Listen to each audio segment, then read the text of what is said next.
Hello friends, நான் நல்லா இருக்கேன், நீங்களும் நல்லா இருப்பீங்கன்னு நினைக்கிறேன். இப்போ நாம் எங்க இருக்கோம்னா சென்னை சிட்டிக்குள்ள இருக்கிற திருவான்மையூர் பஸ் டிப்போல இருக்கோங்க. திருவான்மையூர்ல இருந்து மகாபலிபுரம் வரைக்கும் நம்ம சிட்டி பஸ்ல டிராவல் பண்ண போறோம். ஸோ வாங்க வீடியோக்குள்ள போகலாம். வீடியோக்குள்ள போறதுக்கு முன்னாடி சேனல் இன்னும் சப்ஸ்கிரைப் பண்ணாம இருந்தா ப்ளீஸ் சப்ஸ்கிரைப் பண்ணிடுங்க. அப்படியே இந்த பெல் ஐகானை கிளிக் பண்ணுங்க, அப்பதான் புது வீடியோஸ்க்கான நோட்டிபிகேஷன்ஸ் வரும். இப்போ வாங்க நம்ம திருவான்மையூர்ல இருந்து மகாபலிபுரம் நோக்கிய பயணத்தை தொடங்கலாம்.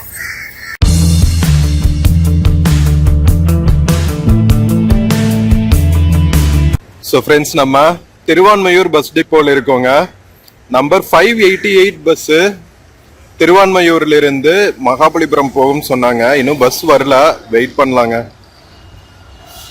இன்னும் பீக் ஹவர் வரல, அதனால ஓரளவுக்கு அவ்வளோ கூட்டம் இல்லாம இருக்கு.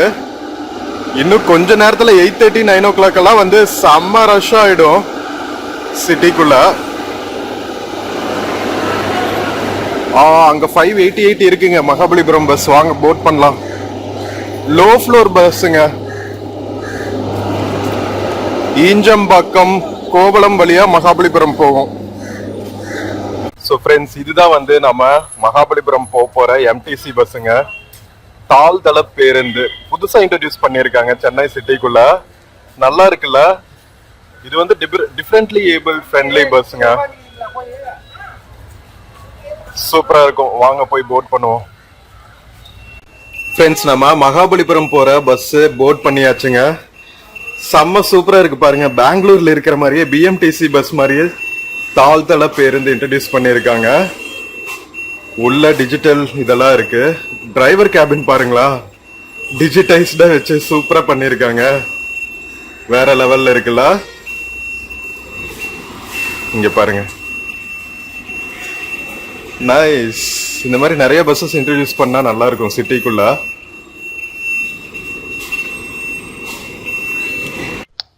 ஸோ ஃப்ரெண்ட்ஸ், இப்போ நாம மருந்தீஸ்வரர் கோவில் தாண்டி போயிட்டு இருக்கோங்க. திருவான்மையூர்ல மருந்தீஸ்வரர் கோவில் ரொம்ப பிரசித்தி பெற்றது. இது பாத்தீங்கன்னா பல்லவர் சோழர் காலத்து கோவிலுங்க. ரொம்ப பழமையான கோவில். ஆமாங்க, நம்ம சென்னை மாநகரத்துக்குள்ளயும் பாத்தீங்கன்னா நிறைய பழங்காலத்து கோவில்கள் இருக்கு. நீங்க காஞ்சிபுரம், அதுக்கப்புறம் தஞ்சாவூர், இந்த மாதிரி இடத்துலதான் பழங்காலத்து கோவில்கள் இருக்கும் அப்படிங்கிற ஒரு ஜெனரல் இம்ப்ரெஷன் நமக்கு இருக்கும். என்னதான் இன்னைக்கு சென்னை நம்மளோட தலைநகரமா இருந்தாலும், பெரிய மாநகராட்சியா இருந்தாலும், அந்த காலத்துல ரொம்ப என்ன சொல்றது, ஆன்மீகத்துக்கு முக்கியத்துவம் வாய்ந்த பகுதியா தான் இருந்திருக்கு. நம்ம மயிலாப்பூர் கபாலீஸ்வரர் கோவில் ஆகட்டும், அதுக்கப்புறம் இங்க மருந்தீஸ்வரர் கோவில் ஆகட்டும், காரணீஸ்வரர் கோவில்னு ஒண்ணு இருக்கு சைதாப்பேட்டையில. அதுக்கப்புறம் பாத்தீங்கன்னா சென்னகேசவா டெம்பிள்னு இருக்கு நம்ம நார்த் சென்னையில. இது எல்லாமே ரொம்ப பழமையான கோவில்கள்ங்க. இன்ஃபேக்ட் நம்ம மயிலாப்பூர் கோவில், அதுக்கப்புறம் திருவான்மையூர் கோவில், இதெல்லாமே ரொம்ப பழமையானது. நம்ம சென்னகேசவா டெம்பிள் விஜயநகர காலத்துக்கு போது கட்டினது. அதாவது சோழர் பல்லவர் காலத்துக்கு அப்புறம் விஜயநகர மன்னர்களால கட்டப்பட்டது. இன்ஃபேக்ட் சென்னையோட நேமே பாத்தீங்கன்னா சென்னைன்னு வந்ததுக்கு காரணமே சென்னப்ப நாயக்கர், அந்த நாயக்கர் ரூலர்ஸ் கட்டின கோவில் தான் சென்னகேஸ்வர டெம்பிள். விஜயநகர மன்னர்கள் லீனேஜ சேர்ந்தவங்க. ஸோ இப்போ நம்ம போயிட்டு இருக்கிறது பாத்தீங்கன்னா ஈஸ்ட் கோஸ்ட் ரோடுங்க.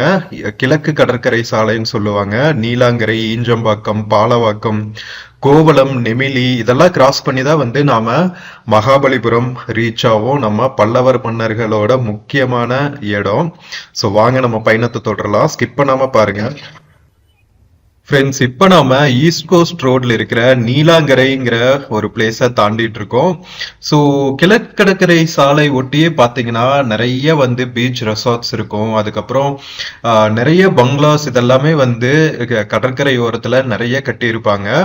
ஸோ நம்ம ஓல்டு மகாபலிபுரம் ரோடுக்கு பேரலா கடற்கரை பக்கத்துல போறதுனால இது கிழக்கு கடற்கரை சாலை. இது பாத்தீங்கன்னா சென்னையிலிருந்து கிளம்பி மகாபலிபுரம், பாண்டிச்சேரி, நாகப்பட்டினம் இதெல்லாம் கிராஸ் பண்ணி போகும். கரெக்டா எங்க எண்ட் ஆகுதுன்னு தெரியல. கன்னியாகுமரி வரைக்குமே போகுதா இல்ல அதுக்கு முன்னாடியே ஸ்டாப் ஆயிக்குமா என்னன்னு தெரியல. பட் தென் கிழக்கடற்கரை சாலை பாத்தீங்கன்னா நம்ம தமிழ்நாட்டோட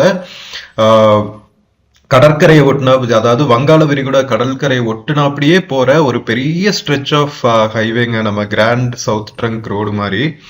ஸோ இப்போ பாத்தீங்கன்னா எக்ஸ்பேண்ட் பண்ணிட்டு இருந்தாங்க. ஃபர்ஸ்ட் 2 வேவா தான் இருந்துச்சு. இப்போ வந்து 4 லேன் ஹைவேவா ஆக்கிறதுக்காக நிறைய எக்ஸ்பேண்ட் பண்ணிட்டு இருக்காங்க. அதனால நம்ம போற வழிகள்ல இருக்கிற சைட்ல எல்லாம் பாத்தீங்கன்னா சில பில்டிங்ஸ் எல்லாம் வந்து என்ன சொல்றது, இங்க பாருங்க, சில பில்டிங்ஸ் எல்லாம் வந்து இடிச்சிருக்காங்க. ஸோ தட் நம்ம ரோட எக்ஸ்பேண்ட் பண்றதுக்கு யூஸ்ஃபுல்லா இருக்கும் அப்படின்னு சொல்லிட்டு இது வந்து ரொம்ப நாளா போயிட்டு இருக்குங்க. ஆக்சுவலா வந்து எக்ஸ்பேண்ட் பண்ணா இந்த பில்டிங்ஸ் ஓனர்ஸ் எல்லாம் வந்து நிறைய இஷ்யூஸ் வந்துட்டு இருந்துச்சு, கோர்ட் கேஸ் அது இதுன்னு. ஸோ இப்போ அதெல்லாம் சால்வ் பண்ணி கொஞ்சம் கொஞ்சமா வந்து எக்ஸ்பேன்ஷன் ஒர்க் நடந்துட்டு இருக்கு. ஸோ ரொம்ப பியூட்டிஃபுல்லா இருக்குங்க. நம்ம காலையில நேரத்துல டிராவல் பண்றதுனால கொஞ்சம் பனிமூட்டமாவும் இருக்கு. ஸோ சில்லுன்னு இருக்கு நம்ம டிராவல் பண்ணிட்டு இருக்கிறது.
நம்ம ஈஸ்ட் கோஸ்ட் ரோட்ல பாத்தீங்கன்னா இப்ப பாத்தீங்களா அருவி மாதிரி நிறைய ரெஸ்டாரண்ட்ஸ் இருக்குங்க. ரொம்ப யூனிக் ரெஸ்டாரண்ட்ஸ் இருக்கும், நிறைய தீம்ட் ரெஸ்டாரண்ட்ஸ் எல்லாம் இருக்கும். ஸோ வீக்கெண்ட்ஸ்ல வந்து நிறைய மக்கள் வந்து ஒரு ஹேங் அவுட்காக இந்த ரோட்ல வந்து நிறைய டிரைவ் பண்ணுவாங்க.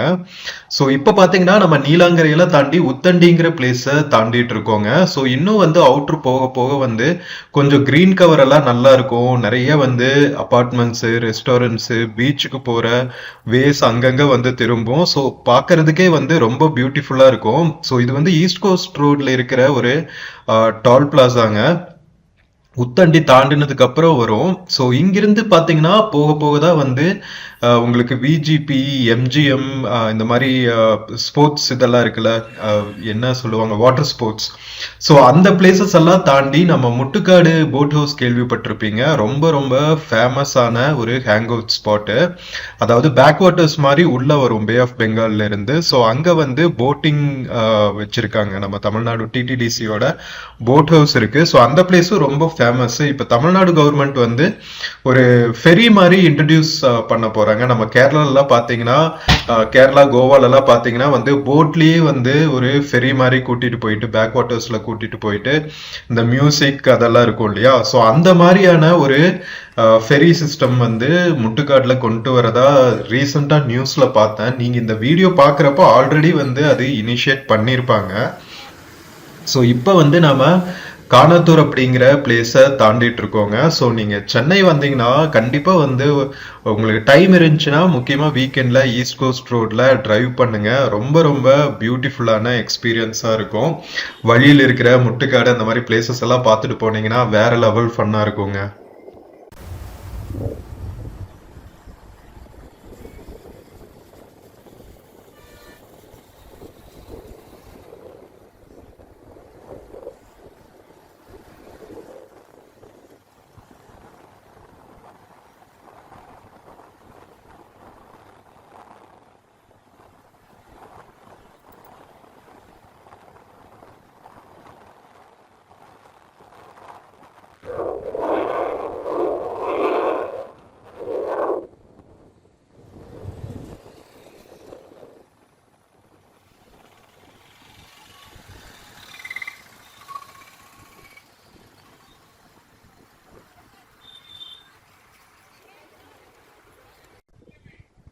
ஸோ ஃப்ரெண்ட்ஸ், இப்போ நாம எம்ஜிஎம் பக்கத்துல டிராவல் ஆயிட்டு இருக்கோங்க. இன்னும் வந்து நம்ம மகாபலிபுரம் ரீச் ஆக 25 கிலோமீட்டர். ஸோ எம்ஜிஎம் டிசி வேர்ல்டும் பாத்தீங்கன்னா ரொம்ப ரொம்ப ஃபேமஸான ஒரு வாட்டர் ஸ்போர்ட்ஸ். எம்ஜிஎம் விஜிபி தான் வந்து ஈஸ்ட் கோஸ்ட் ரோட்ல இருக்கிற ரொம்ப ஃபேமஸான வாட்டர் ஸ்போர்ட்ஸ். இன்ஃபேக்ட் சென்னையில ஃபர்ஸ்ட் அதாவது சவுத் இந்தியாலேயே ஃபர்ஸ்ட் ஆரம்பிச்சது பாத்தீங்கன்னா எம்ஜிஎம் விஜிபி தான் நம்ம சென்னையில. அதுக்கப்புறம் தான் வந்து சவுத்ல இருக்கிற நிறைய சிட்டிஸ்ல, ஃபார் எக்ஸாம்பிள் கொச்சி, பெங்களூர், மதுரை இந்த மாதிரி பிளேசஸ்ல எல்லாம் வந்து வாட்டர் ஸ்போர்ட்ஸ் ஸ்டார்ட் பண்ணாங்க. ஸோ முன்னோடின்னு பாத்தீங்கன்னா நம்ம எம்ஜிஎம்மும் விஜிபியும் தாங்க.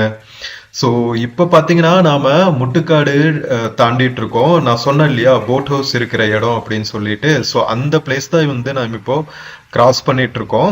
முட்டுக்காடு போட் ஹவுஸுக்கு பக்கத்துலேயே வந்து ஒரு ஸ்டாப் இருக்கும். நீங்க அங்கேயே இறங்கிக்கலாம். இங்கிருந்து நடந்து போகணும் அப்படின்னு சொல்லி அவசியம் இல்லை. இன்கேஸ் நீங்க பஸ்ல வந்தீங்கன்னா. பிரைவேட் வெஹிக்கிள்ஸ்ல பாத்தீங்கன்னா இந்த முட்டுக்காடு பஸ் ஸ்டாப் பாத்தீங்களா, இன்னும் தாண்டி கொஞ்சம் தூரத்துல ஒரு பிரிட்ஜ் வரும் பேக் வாட்டர்ஸ் மேல. அதுக்கு வந்து ரைட் சைட்லயே வந்து உங்களுக்கு முட்டுக்காடு போட் ஹவுஸ் இருக்கும், நம்ம டிடிடிசியோட போட் ஹவுஸ்.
ஃப்ரெண்ட்ஸ், நான் சொன்னேன்ல முட்டுக்காடு பேக் வாட்டர்ஸ் இப்போ நம்ம தாண்டோம் இல்லையா பிரிட்ஜில். ஸோ அதுதான் வந்து முட்டுக்காடு பேக் வாட்டர்ஸுங்க. அந்த பிரிட்ஜுக்கு கீழே கூட வந்து அந்த குட்டி குட்டி போட்ஸ் போகும். ஸோ இப்போ இன்ட்ரடியூஸ் பண்ணியிருக்கிற பெரிய போட் வந்து பாலத்துக்கு அடியில் போகுமான்னு தெரியல. ஏன்னா அவ்வளோ ஹைட்டு, எந்த அளவுக்கு வந்து ஹைட் இருக்கும் அப்படின்னு தெரியல.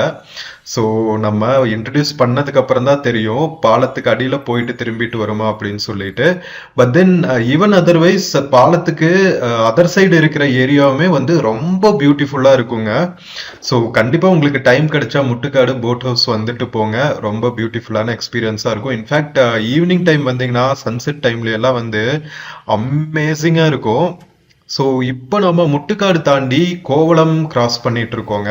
ஸோ ஈஸ்ட் கோஸ்ட் ரோட்ல பார்த்தீங்கன்னா முட்டுக்காடுக்கு அடுத்து வந்து ஃபேமஸான ஏரியான்னு பார்த்தீங்கன்னா கோவளம் பீச்சுங்க. ஸோ கோவளம் பீச்சுமே வந்து நம்ம தமிழ்நாடு கவர்மெண்ட் வந்து டூரிசம் டிபார்ட்மெண்ட் மூலமா டெவலப் பண்ண போறதா வந்து பேசிட்டு இருக்காங்க. ப்ளூ ஃபிளாக் பீச்சா வந்து டெவலப் பண்ண போறதா இப்போ ரீசெண்டா நியூஸ்ல பார்த்தேன். ப்ளூ ஃபிளாக் பீச்னா என்னன்னா, அந்த பீச் வந்து இந்த கயாக்கிங், அதுக்கப்புறம் ஸ்கேட்டிங்கா நம்ம இதுல என்ன சொல்லுவாங்கன்னு எனக்கு கரெக்டா தெரியல. ஸோ அந்த மாதிரி பீச் கேம்ஸ் எல்லாம் வந்து விளையாடுறதுக்கு ஒரு சூப்பரான என்விரான்மெண்ட் இருக்கிற பீச் அப்படின்னு அர்த்தம். ஸோ அதனால அந்த பீச்சை வந்து டிடிடிசி மூலமா ப்ளூ ஃபிளாக் பீச்சா ஒரு டூரிசம் ப்ரொமோட் பண்றதுக்காக டெவலப் பண்ண போறதா வந்து நான் ரீசெண்ட் நியூஸ்ல பார்த்தேன். ஸோ சீக்கிரமா அதுவும் பண்ணாங்கன்னா நமக்கு இன்னொரு டூரிசம் பிளேஸ் கிடைக்கும் ஈசிஆர்ல.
ஃப்ரெண்ட்ஸ், இப்போ நாம கிராஸ் பண்ணிட்டு இருக்கிறது crocodile பேங்க்குங்க. அந்த crocodile பேங்க் பஸ் ஸ்டாப்ல இருந்து தான் இப்போ கிளம்பிட்டு இருக்கோம். ஸோ நீங்க ஈஸ்ட் கோஸ்ட் ரோட்ல வந்தீங்கன்னா இன்னொரு பார்க்கறதுக்கான இடம் பார்த்தீங்கன்னா crocodile பேங்க். குழந்தைகளுக்கு, அடல்ட்ஸ்க்குன்னு எல்லாத்துக்குமே பிடிக்கும். ஸோ அங்க பார்த்தீங்கன்னா இருளர் சமூகம் கேள்விப்பட்டிருப்பீங்க. நம்ம பாம்பெல்லாம் பிடிப்பாங்க இல்லையா, அவங்களுக்கான ஒரு தொழில் வளாகமே வந்து crocodile பேங்க் கிட்ட கட்டியிருக்காங்க நம்ம தமிழ்நாடு கவர்மெண்ட். பரவாயில்ல, ரொம்ப நல்ல விஷயம். ஸோ இது பார்த்தீங்கன்னா புதிய கல்பாக்கம் அப்படிங்கிற ஏரியாங்க. crocodile பேங்க் தாண்டினதுக்கு அப்புறம் வர்ற ஒரு குட்டி கிராமம். இதெல்லாமே பார்த்தீங்கன்னா கடற்கரை ஓரத்தில் இருக்கிற குட்டி குட்டி கிராமங்கள். ஸோ லைக் நம்ம ரோடுக்கு லெஃப்ட் சைடு பார்த்தோம்னா இப்ப நாம பார்த்துட்டு இருக்கிற வியூல இருக்கிற உள்ளுக்குள்ள போற கிராமங்கள் எல்லாமே வந்து குட்டி குட்டி மீனவர் கிராமங்களா இருக்கும். Other side of the ECR பாத்தீங்கன்னா நிறைய தோப்புகள் இருக்குங்க, மாந்தோப்புகள், தென்னந்தோப்புகள் அப்படின்னு ரொம்ப நல்லா இருக்கும். ஸோ இப்போ நாம வந்து புதிய கல்பக்கம் crocodile பேங்க்ல தாண்டி நெமிலி அப்படிங்கிற ஊரை கிராஸ் பண்ணிட்டு இருக்கோம். இந்த ஊரும் வந்து ரொம்ப ரொம்ப ஒரு இம்பார்ட்டண்ட்டான ஊரு நம்ம சென்னை மாநகராட்சிக்கு. முக்கியமா ஏன்னு கேட்டிங்கன்னா, நம்ம டீசாலினேஷன் பிளான்ஸ் கேள்விப்பட்டிருப்பீங்க. அதாவது கடல் நீரை சுத்திகரிச்சு குடிநீராக ஆக்குறதுக்காக நம்ம தமிழ்நாடு கவர்மெண்ட் வந்து ஐ திங்க் 2-3 டீசாலினேஷன் பிளான்ஸ் வந்து அமைச்சுக்கிட்டு இருக்காங்க. ஏற்கனவே ஒன்று செயல்பட்டுட்டு இருக்குன்னு நினைக்கிறேன். இது நெமிலிக்கு பக்கத்துல வந்து இப்போ புதுசா கட்டிட்டு இருக்காங்க. இப்ப நம்ம கிராஸ் பண்றது வந்து நெமிலி குடியிருப்பு அப்படிங்கிற ஒரு பஸ் ஸ்டாப். இங்கிருந்து பாத்தீங்கன்னாவே தெரியும் கன்ஸ்ட்ரக்ஷன் ஒர்க் போயிட்டு இருக்கு பாருங்க. நம்ம கடற்கரை ஓரத்துல வந்து இவ்வளவு பெரிய ஒரு டீசாலினேஷன் பிளான்ட் கட்டிட்டு இருக்காங்க. நம்ம வந்து கல்ஃப்ல தான் வந்து கேள்விப்பட்டிருப்போம். சவுதி, யுனைடெட் அரப் எமிரேட்ஸ் இந்த மாதிரி கண்ட்ரீஸ்லாம் தண்ணி பற்றாக்குறை இருக்கிற, அது மாதிரி அவங்க ஆறுகளே கிடையாது. ஸோ அதனால அவங்க வந்து கடல் நீரை தான் வந்து குடிநீராக்கணும். ஸோ அங்க நிறைய டீசாலினேஷன் பிளான்ஸ் இருக்கும். பட் நம்ம ஊர்லயுமே வந்து லைக் கடல் நீரை குடிநீராக்கிறதுக்காக ஒரு டீசாலினேஷன் பிளான்ட் இங்க கட்டிட்டு இருக்காங்க. எவ்வளவு பெருசா கட்டிட்டு இருக்காங்க பாத்தீங்களா? ஏற்கனவே ஒரு யூனிட் வந்து செயல்பட்டு இருக்குங்க. இப்ப நாம கிராஸ் பண்றது வந்து சூளேரிக்காடு அப்படிங்கிற நெமிலிக்கு அடுத்து இருக்கிற ஒரு குட்டி ஊருன்னு வச்சுக்கோங்களா. ஸோ அங்க வந்து ஏற்கனவே செயல்பட்டு இருக்கிற ஒரு டீசாலினேஷன் பிளான்ட் இருக்கு. அதுக்கு பக்கத்துலயே வந்து இன்னொரு டீசாலினேஷன் பிளான்ட் கட்டிட்டு இருக்காங்க. ஏன்னா நம்ம சென்னை மாநகராட்சி வந்து எக்ஸ்பேண்ட் ஆகிட்டே போகுது, மக்கள் தொகையும் வந்து அதிகரிச்சுட்டே போகுது. அப்படிங்கிறதுனால நம்ம குடிநீருக்கான அவசியமும் வந்து அதிகரிச்சுட்டு தான் போகுது. பத்தாவதுக்கு நிறைய இண்டஸ்ட்ரீஸ் வேற சுத்திலும் இருக்கு சென்னை சுத்திலும். அதனால கண்டிப்பா வந்து குடிநீர் தட்டுப்பாடு இல்லாம இருக்கிறதுக்கு இந்த மாதிரி முயற்சிகள் எல்லாம் மேற்கொண்டாதான் வந்து வேலைக்காகும். ஸோ அந்த டீசாலினேஷன் பிளான்ட் தாங்க நம்ம தாண்டி போயிட்டு இருக்கோம்.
ஃப்ரெண்ட்ஸ், நாம மகாபலிபுரத்துக்குள்ள என்ட்ரு ஆயாச்சுங்க. என்ட்ரன்ஸ்லயே பாத்தீங்கன்னா அரசு சிற்பக்கலை கல்லூரி இருக்கும். ஸோ பாத்தீங்களா, சிற்பக்கலைக்குனே வந்து தனியா ஒரு கவர்மெண்ட் காலேஜ் கட்டியிருக்காங்க, அதுவும் வந்து மகாபலிபுரத்துல. ஏன்னா பல்லவர் மன்னர்கள் காலத்திலிருந்தே வந்து மகாபலிபுரம் வந்து சிற்பக்கலைக்கு பேர் போன ஊரு.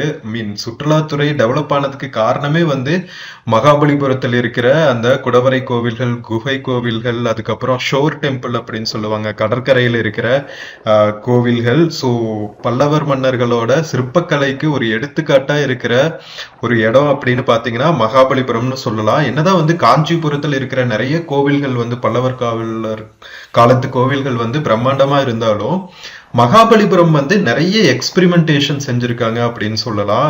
பிகாஸ் ஒரே கல்லுல வந்து ஒரு கோவிலை வடிக்கிறது, ஒரு சிற்பத்தை வடிக்கிறது, ஒரு பெரிய மலை குன்றை வந்து ஒரு கோவிலா மாத்துறது அப்படின்னு நிறைய எக்ஸ்பெரிமெண்டேஷன் வந்து சிற்பக்கலையில செஞ்சிருக்காங்க மகாபலிபுரத்துல. ஸோ அதனாலேயே வந்து சிற்பக்கலைக்கு ஒரு ஸ்பெஷாலிட்டி வாய்ந்த ஊருன்னு பாத்தீங்கன்னா மகாபலிபுரம். ஸோ அதனால பெர்ஃபெக்டா வந்து இங்க கலைக்கல்லூரி, சிற்பக்கலை கல்லூரி வந்து அமைச்சிருக்காங்க நம்ம தமிழ்நாடு கவர்மெண்ட். ரொம்ப நல்ல விஷயம்.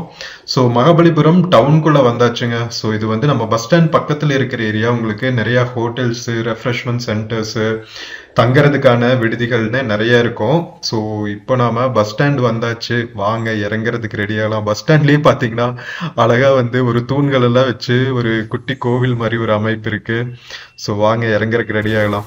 ஸோ ஃப்ரெண்ட்ஸ், நம்ம திருவான்மையூர்ல இருந்து மகாபலிபுரம் ரீச் ஆயாச்சுங்க. நம்ம எம்டிசி பஸ்ல திருவான்மையூர்ல இருந்து ஆல் த வே ஈசிஆர் ரோட்ல கோவளம் வழியா நம்ம மகாபலிபுரம் வரைக்கும் வந்த இந்த ட்ரிப் உங்களுக்கு பிடிச்சிருக்கும்னு நினைக்கிறேன். வீடியோ பிடிச்சிருந்துச்சுன்னா சேனல் மறக்காம சப்ஸ்கிரைப் பண்ணுங்க. வீடியோக்கு நிறைய லைக்ஸ் கொடுங்க, கமெண்ட்ஸ் கொடுங்க, உங்க ஃப்ரெண்ட்ஸ் அண்ட் ஃபேமிலிக்கு ஷேர் பண்ணுங்க. நம்ம நெக்ஸ்ட் வர 2-3 vlogsல மகாபலிபுரம் எக்ஸ்ப்ளோர் பண்ற வீடியோஸ் தான் போட போறோம். மிஸ் பண்ணாம பாருங்க. நெக்ஸ்ட் வீடியோல மீட் பண்ற வரைக்கும் take care and cheers from Mahabalipuram bus ஸ்டாண்டுங்க. See you.